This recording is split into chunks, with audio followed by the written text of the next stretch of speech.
Good evening. It's 6 o'clock on Wednesday, November 16th, 2016. Welcome and thank you for joining us tonight for the English edition of Aura News, where we bring you today's top stories translated into English every weeknight. The General Director for the EC enlargement negotiations, Danielsson, praised the European Council's positive recommendation for Albania and emphasized that the primary condition for beginning negotiations is the vetting law.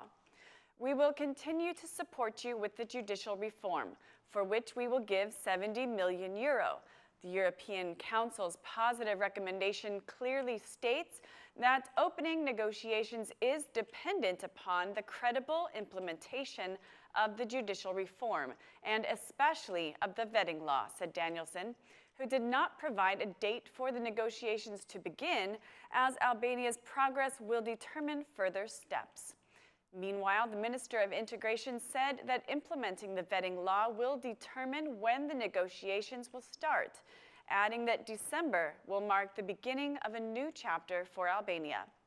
According to the Minister of Integration, the political class holds the responsibility to continue dialogue with the European Union as they implement the judicial reform. The General Director for Enlargement Negotiations also held meetings with the President of the Republic, the Assembly Speaker, and the Prime Minister. The European Union will help Albania in the fight against corruption, offering a funding of €10 million towards the initiative. A joint Albania-EU meeting was held today to discuss the fight against corruption. According to the Director of EU Enlargement, the complete implementation of the judicial reform and especially of the vetting law is crucial to the fight against corruption. Let's develop concrete policies against corruption, which has a deteriorating effect on the economy. We are by Albania's side in the fight against corruption. Political will and determination are needed to fight corruption. Your recommendation is linked to the judicial reform and the vetting law. The justice system needs to be restructured. Fundamental changes are needed before EU membership can happen, said Danielsson. Present at the meeting, the Minister of Local Government read the findings of the Transparency International report, which lists Albania among the top 5 countries making progress in the fight against corruption. The Ambassador of Austria and the Ambassador of Germany were also present at the meeting. The Parliamentary Law Commission discussed the 2017 budget for justice institutions, such as the Prosecution Court, the Supreme Council of Justice, and the Constitutional Court. Though representatives of the Supreme Council of Justice and of the Prosecution General were both content with their appointed budgets, the Judicial Administration Office representative expressed her discontent with the planned budget and asked for additional funding. The director of the Judicial Administration Office asked for an extra 60 million lek as, according to her, there are necessary expenditures for new employees and courtroom investments. She said that the 2017 budget is lower than that of the 2016 budget and added that funding is needed to comply with the changes needed to be consistent with the judicial reform. Members of the Commission asked the Director to provide more detailed information concerning the extra funds she is asking for.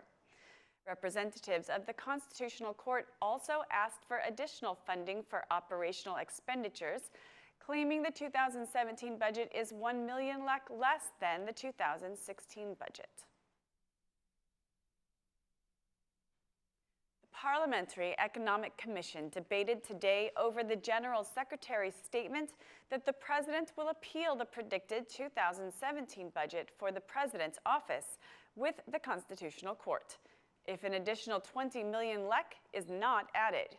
The Minister of Finance declared that the President's request for extra funds is legitimate and that he is in his right to ask for that. However, the chairman of the Economic Commission feels that it's a threat. The Minister of Finance said that consultations are being held to find a solution to the President's claim. The Parliamentary Economic Commission discussed predicted expenditures for 2017, which were calculated at 74.4 billion lek, not including a deficit increase, even though 2017 is an electoral year.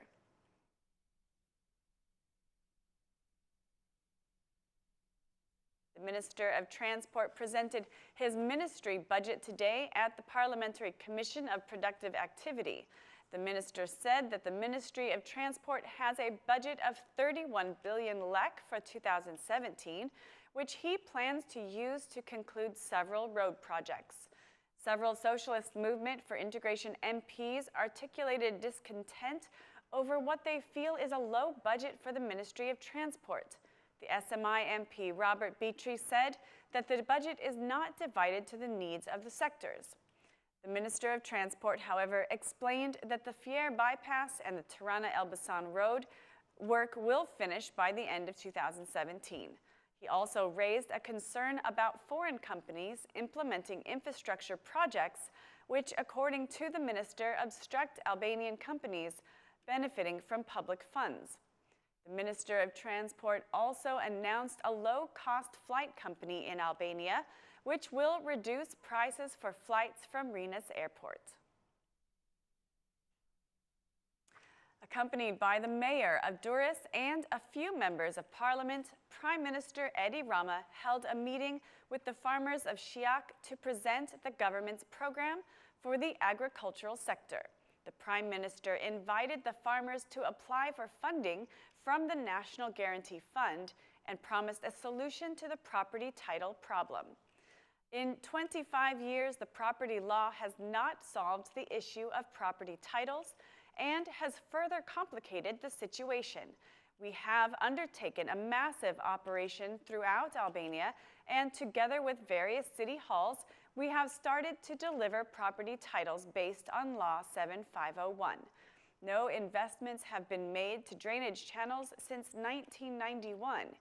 The city halls are doing a great job now, and we will continue to do so until all properties have irrigation and drainage channels, declared the Prime Minister, who promised the farmers low-interest loans. The Prime Minister also inspected the newly reconstructed center of Shijak, a project of the urban renaissance. The World Bank has approved $71 million in financing for Albania's integrated urban management and tourism project. 4 tourist centers will receive investment funding from the World Bank. As UNESCO World Cultural Heritage sites, Gjirokastra and Berat are 2 destinations that will receive funding, along with Saranda as the tourism gateway to Butrint and Permit as well. Albania's World Bank office manager, Tahsin Sayed, said that the project aims to increase the value of tourism assets in the country, opening new jobs and boosting local economic growth. The decision was made by the World Bank Board of Executive Directors, who believe that the financing will support tourism in the 4 main tourist centers of southern Albania.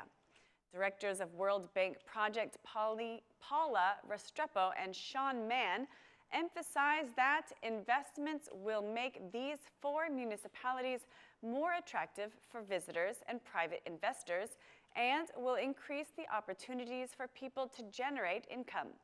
Citizens of these municipalities are the main beneficiaries. They will directly benefit from improved urban and tourist infrastructure services, as will the tourists. The project will preserve Albania's natural resources and its cultural wealth, making tourism competitive. That's all for our English edition this evening. Please join us again Monday through Saturday at 6 p.m. for your local news in English. My name is Mari, and on behalf of Aura News, thank you and good night.